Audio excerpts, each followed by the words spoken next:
football's grandest prize. And at times, the Sugar Bowl sounded more like Pittsburgh's own Three River Stadium.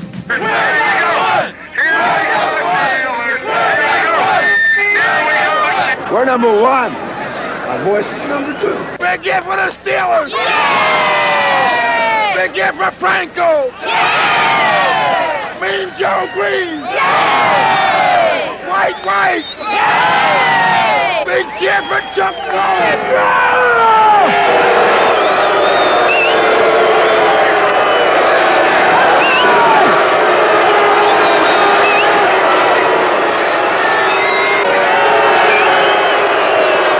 Pittsburgh's opponents, the Minnesota Vikings, had been to the Super Bowl summit not once but twice. And in the hard history of this game, the team with the most experience has always won.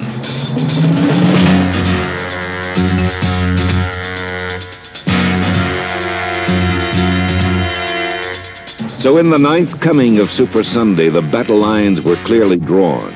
The youthful enthusiasm of the Pittsburgh Steelers matched against the Minnesota Vikings' glacial calm. Quarterback Fran Tarkington's 14 seasons of cunning versus Mean Joe Green and the vaunted steel curtain defense. Minnesota iron against Pittsburgh steel. Chapter 9. I kicked in the door and shouted freeze to the lone figure in the room. Even in the darkness, I could see she was the most beautiful woman I ever met. Then I saw the light beer from Miller. It's got a third less calories than a regular beer, and it's less filling, she whispered. But the best thing is, it tastes so great. Suddenly, all the pieces fell into place, and I knew I'd come to the end of a long, long road. She poured, we drank. To be continued. Light beer from Miller. Everything you always wanted in a beer, and less. We looked at Celica, Accord, and Scirocco. But when we looked at this new Mazda 626, that's all it took. Just one look, that's all it took. Yeah, just one look, that's all it took. We really like the way this Mazda 626 performs, not to mention its great mileage. All at a price that makes it really worth looking at. Yeah, the more you look, the more you like. Air Force, a great way of life, a great way of life. Yeah. Bill, have a good one, huh? Good luck. Brady, have a good one. Good luck. You too, Andy. Okay, boys, this is the big one. Let's play ball. In the first quarter, Pittsburgh's strong running attack twice brought the ball across midfield to set up field goal attempts.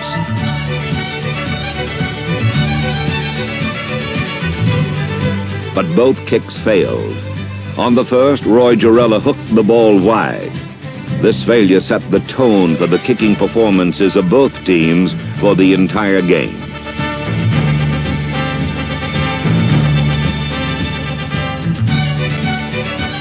The Steelers' second foray into Minnesota territory was even deeper than their first. From the 16, Pittsburgh went after number 25, first-year cornerback Jackie Wallace. Terry Bradshaw found Frank Lewis free in the end zone, but Wallace quickly recovered to save the touchdown. On the next play, Bobby Walden bobbled the center snap, and the Steeler threat was ended. Pittsburgh had two excellent scoring opportunities in the first quarter, but had no points to show for it. Minnesota's offense, however, fared far worse. Fran Tarkington said, "Pittsburgh expects us to run inside, and we will. We just have to get some muscle in front of our runners." But the only muscle Dave Osborne and number 44 Chuck Foreman saw was Steeler muscle, as Joe Green and Ernie Holmes jammed the middle tightly closed. After each series, Pittsburgh's defense left the field with glee. In fact, their entire bench was loose and laughing, almost absurdly relaxed. And well it should, for in the first quarter, Minnesota had been limited to just 27 total yards and a single first down. The steel curtain defense had decisively taken command of the game. In the second quarter, Jackie Wallace continued to be challenged by the Steeler offense. but the young cornerback responded with gusto. Wallace had a reputation for mistakes, and Pittsburgh picked him as a pigeon, a target to probe. Terry Bradshaw had tested him short and now tested him long, but Jackie Wallace, among all the well-known names on the Vikings defense, played the finest game of his brief career. Pittsburgh discovered the presumed weak spot just wasn't there.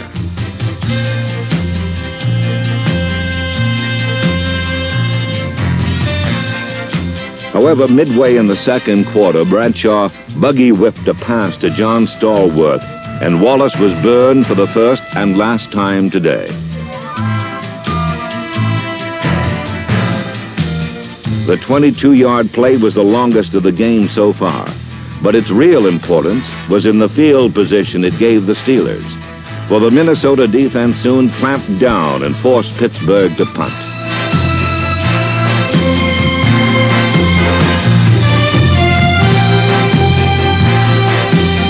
The kick came from inside Minnesota's 50, and it put the Vikings in vulnerable position in the shadow of their own end zone.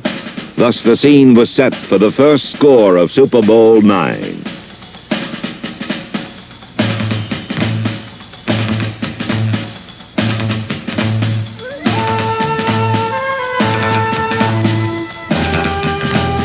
It was fitting that the Steel Curtain defense was responsible for the first score in this game, for all afternoon they manhandled Minnesota's offense. Pittsburgh set a Super Bowl record by bankrupting the Viking running attack. The incredible total was merely 17 yards gained against them. On the scoring play, Dave Osborne never saw the ball, which accidentally was kicked goalward by the golden shoe of L.C. Greenwood.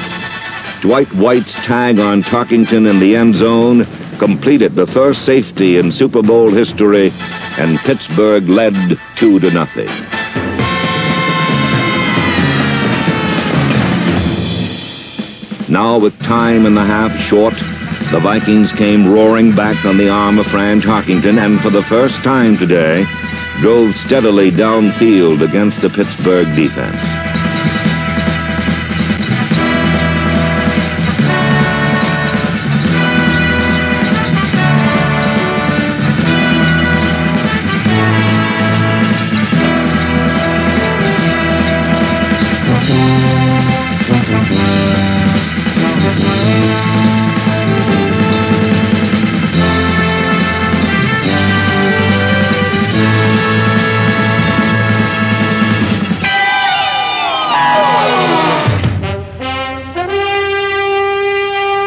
On a play that symbolized the day for both teams, Glenn Edwards' vicious hit stripped John Gilliam of the ball and gave Mel Blount an easy interception for Pittsburgh.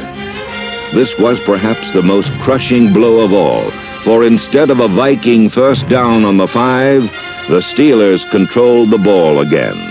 Their slender 2-0 lead was preserved at the half.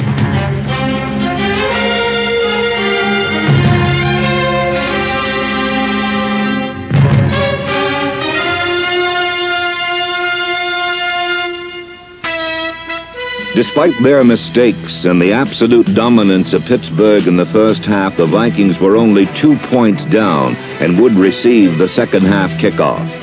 Roy Jarrella slipped and squibbed his kick along the rain-soaked polyturf. But Viking veteran Bill Brown, number 30, couldn't handle the wet kick, and Pittsburgh had the biggest break of the game, the ball in great field position on the Minnesota 30-yard line.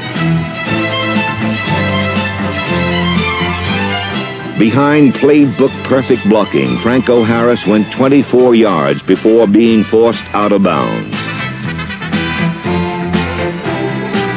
Then, as number 72, Jerry Mullins, buried Wally Hilgenberg, Harris swept left and was free.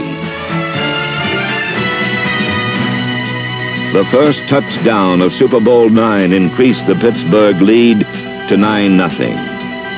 Though he seemed like a Sherman tank in a Steeler suit, Franco Harris was not an army unto himself. He had a lot of help from his friends.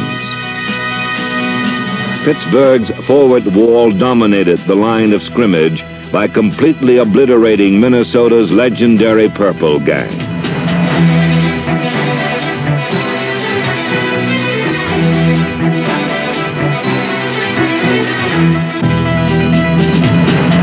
Behind devastating blocking, Franco Harris set a Super Bowl record 158 yards rushing and was named Most Valuable Player of the game.